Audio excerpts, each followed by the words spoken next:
अस्सलाम वालेकुम everyone, welcome back to another tutorial. In this tutorial हम एक जो क्वेश्चन की तरफ देखेंगे। क्वेश्चन ये है कि हमारे सी शार्प के अंदर एसक्यूएल क्रिस्टल रिपोर्ट के अंदर सी शार्प में कुछ कॉलम जो है वो एसक्यूएल सर्वर से शो नहीं हो रहे, जबकि वो एसक्यूएल सर्वर में शो हो रहा है।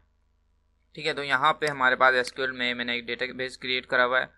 इस सबको मैं हटा देता हूँ एक्स्ट्रा, जिसका नाम है यहाँ पे एग्जाम्पल डीवी। और इसके अंदर मैं कुछ सबसे पहले तो ये टेबल एग्जीक्यूट करूँगा। मैं इन सबको हटा रहा हूँ, ठीक है, क्योंकि मैंने स्क्रिप्ट करी है ना, इसलिए ऐसा आ रहा है। बस अभी देखें, मैं हटा देता हूँ बल्कि सबको, ताकि आपको क्लियर हो जाए। मैं ये सब हटा रहा हूँ, ये भी हटा देते हैं।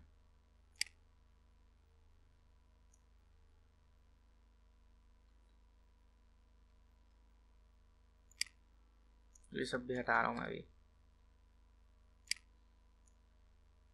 ठीक है, मेरे पास दो टेबल हैं। एक है स्टूडेंट अटेंडेंस के नाम से, ये रहा। इसको मैं एग्जीक्यूट कर रहा हूँ एग्जाम्पल डेटाबेस में अपने। अच्छा, इसके अंदर ये पहले से मौजूद है, पहले मैं इसको रिमूव कर देता हूँ। सॉरी, इसको भी हटाते हैं, इसको भी। तो मैंने टेबल बनाया स्टूडेंट अटेंडेंस का, एग्जीक्यूट। उसके बाद एक और टेबल बनाया स्टूडेंट्स के नाम से। अच्छा, मैं दो टेबल क्यों कर रहा हूँ, मतलब आपके सामने मतलब इंसर्ट कर रहा हूँ। मैं एक टेबल से ही बता सकता हूँ। मतलब ये है यहाँ पे दो टेबल मेरे यूज़ करने का, क्योंकि जो मैं स्टोर प्रोसीजर इसमें बताने वाला हूँ, जो जिसमें एरर मतलब हो रहा है, तो वो उसमें मैंने यहाँ पे इनर जॉइन यूज़ करा हुआ है दो टेबल में। कहाँ गया, ये रहा इनर जॉइन स्टूडेंट अटेंडेंस में, और स्टूडेंट्स के टेबल से मैंने इनर जॉइन इसको लगाया हुआ है। अच्छा, मैं अब इसको एग्जीक्यूट करने से पहले एक कॉलम है जो कि मैंने इस स्टोर प्रोसीजर में अंदर कॉल कराई थी, सिलेक्ट कराई थी, मैं उसे अभी ऐसे रिमूव कर रहा हूँ। ठीक है, देन इसको सिलेक्ट कर लेते हैं, एग्जीक्यूट।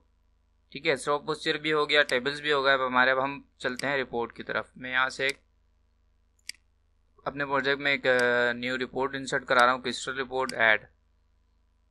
ठीक है, अच्छा, मैं यहाँ से क्रॉस टाइप कर रहा हूँ, देन ओके। अब मेरा डेटाबेस सिलेक्ट करा लेता हूँ, एग्जाम्पल डीबी है। नेक्स्ट करते हैं, फिनिश। ठीक है, डेटाबेस आ गया। इसको मैं डेटाबेस खोल रहा हूँ, D O store procedure, select student attendance, then next. अच्छा, अभी मुझसे क्या नाम है वो मांग रहा है, पैरामीटर्स हैं, क्योंकि मेरे पास स्टोर प्रोसीजर में इसलिए मांग रहा है। तो मैंने यहाँ पे पैरामीटर जो है पास कर दिए, जो जो मुझसे मांगे 2018, देन ओके।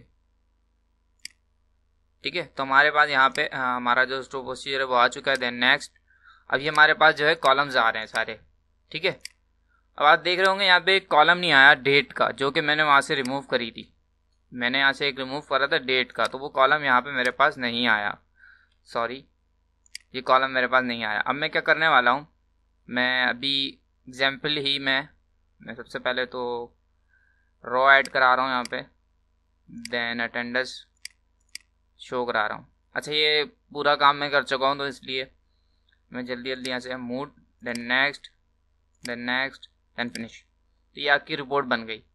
ठीक है, रिपोर्ट बनने के बाद आपके पास अगर आप देखें मेन व्यू में डेटा भी, अच्छा वो है ही नहीं, तो आएगा कहाँ से। ठीक है, तो वो डेटा है नहीं इसलिए आ नहीं रहा, वरना वो डेटा शो होगा। देख लेते हैं हम यहाँ पे। ठीक है, डेटा है ही नहीं इसलिए वो, ये देखें क्रॉस टैब तो आ रही है आपकी, लेकिन डेटा नहीं है इसलिए वो नहीं आ रही। अच्छा, अब बात कर लेते हैं कि वो जो मेन एरर है, वो मसला ये है यहाँ पे हमारे पास कि यहाँ हमारे पास अभी डेट की कॉलम नहीं आ रही। सॉरी, ये डेट की कॉलम नहीं आ रही।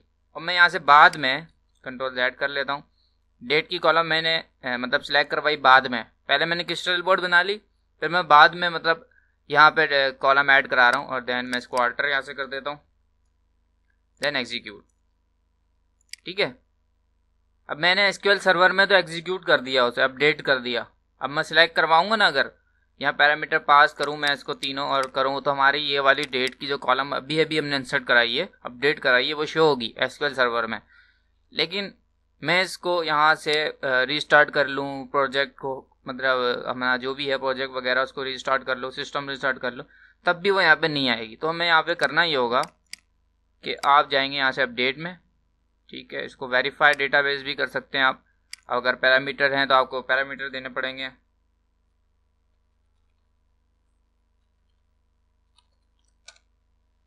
ठीक है, अब आप देखें द डेटाबेस फाइल आपका स्टोर प्रोसीजर का नाम हैज़ चेंज्ड। क्यों चेंज हुआ? क्योंकि आपने यहाँ पे स्टोर प्रोसीजर में एक चेंजेस की थी जिसकी वजह से वो आप वहाँ पे चेंज हुआ। ठीक है, अगर आप ऐसा करते कि आपने रिपोर्ट पहले बना ली, ठीक है, उसके बाद आप स्टोर प्रोसीजर में चेंजेस करेंगे तो आपको क्रिस्टल रिपोर्ट में भी चेंजेस करनी पड़ेंगी। ठीक है, मैं ओके करूँ। The database is now up to date, मतलब अपडेट हो गया। अब आप देखेंगे यहाँ पे आपकी जो डेट की कॉलम है वो भी आ चुकी हैं। ठीक है, तो इससे मुझे जहाँ तक लगता है कि वो जो मसला हमारे पास है कि डेट कोई हमारा एसक्यूएल से कॉलम शो नहीं हो रहा हमारे पास क्रिस्टल रिपोर्ट में, तो एक तो ये मसला हो सकता है कि मतलब हमने उसको बाद में करा और फिर अपडेट नहीं करा। ठीक है ना। और दूसरा ये मसला हो सकता है कि भाई आपने उसको कॉल ही नहीं करा हुआ, सिंपल सा। अगर जैसे मैं इसे यहाँ से अभी रिमूव कर दूँ, ये भी हो सकता है कि आपने, अच्छा ये भी हो सकता है कि आपने एसक्यूएल क्रिस्टल रिपोर्ट में कॉल कर लिया, ठीक है, डेट का कॉलम आ रहा है अब आपके पास यहाँ पे एसक्यूएल में, सॉरी क्रिस्टल रिपोर्ट में डेट का कॉलम आ गया। अब आपने बाद में यहाँ से डेट का कॉलम आपसे या तो रिमूव हो गया या तो आपने हटा दिया और फिर आपने अल्टर कर दिया। एसक्यूएल में डेट का कॉलम नहीं है और रिपोर्ट में डेट का कॉलम है, तो जो कि डेट का कॉलम है मतलब एक्चुअली है ही नहीं, तो वो दिखाएगा भी नहीं, एरर दिखा देगा या तो कुछ ना कुछ करेगा जब तक आप इसे अपडेट नहीं करेंगे। ठीक है, तो इसे यहाँ से आप अपडेट करें तो वो आपका एरर रिजॉल्व हो जाना चाहिए। अगर रिजॉल्व तब भी ना हो तो आप मुझे ईमेल कर सकते हैं, ईमेल जो है आपको नीचे मिल जाएगी, स्क्रीनशॉट आप मुझे मेल कर दें। ठीक है, थैंक यू फॉर वॉचिंग।